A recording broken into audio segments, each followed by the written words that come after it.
వనంలో ఒక సింహం రాజుగా ఉండేది. పేరు సింహరాజు.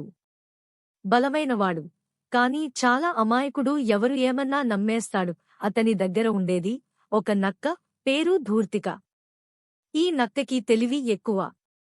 కాని అది మంచి కోసమే కాదు. అది రాజుని నమ్మించి మంత్రి అయ్యింది.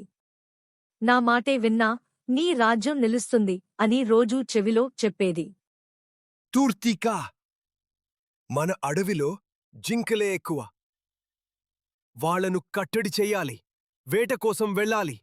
అయ్యా రాజా, వేట చేయటం గన్నా వాళ్లను భయపెట్టి మన దగ్గరికి రప్పించడమే మంచిది.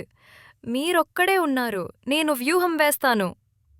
అప్పటినుంచి ధూర్తిక మంత్రిగారి ప్లాన్ ప్రకారం జింకలు, కుందేళ్లు, మృగాలు అన్నీ ఒకరోజు ఒక్కొక్కటి రాజుకి ఆహారంగా పంపేవి.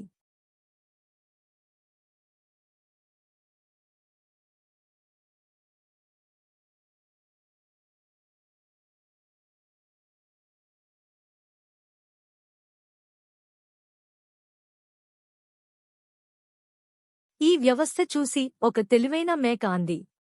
ఇది వింత నమ్మకం. రాజును కలవకుండానే నక్క చెప్పినదే నమ్మి మనం ప్రాణాలు పోగొడుతున్నాం. మనం నిజంగా మాట్లాడాలి రాజుతో. అందరూ తొలుత భయపడ్డారు. కాని ఆ మేక ధైర్యంగా నక్కను తప్పించేసి నేరుగా రాజుగారిని కలిసింది.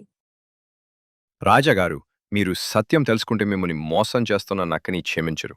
మేమెవరూ స్వచ్ఛందంగా రావడం లేదు. ధూర్తిక మమ్మల్ని బెదిరిస్తోంది. అతడు వెంటనే తన జింక రాయబారితో నిజం పరిశీలించి ధూర్తిక నిజంగా మోసం చేస్తున్నాడని అర్థం చేసుకున్నాడు. బుద్ధి ఉంటే మంచిదే, కాని దానిని మోసం కోసం వాడితే అది నిన్నే భక్షిస్తుంది. ఆ నక్కను వనవాసానికి పంపించి రాజుగారు అందరి సలహాన్ని వినే సభా విధానం పెట్టాడు.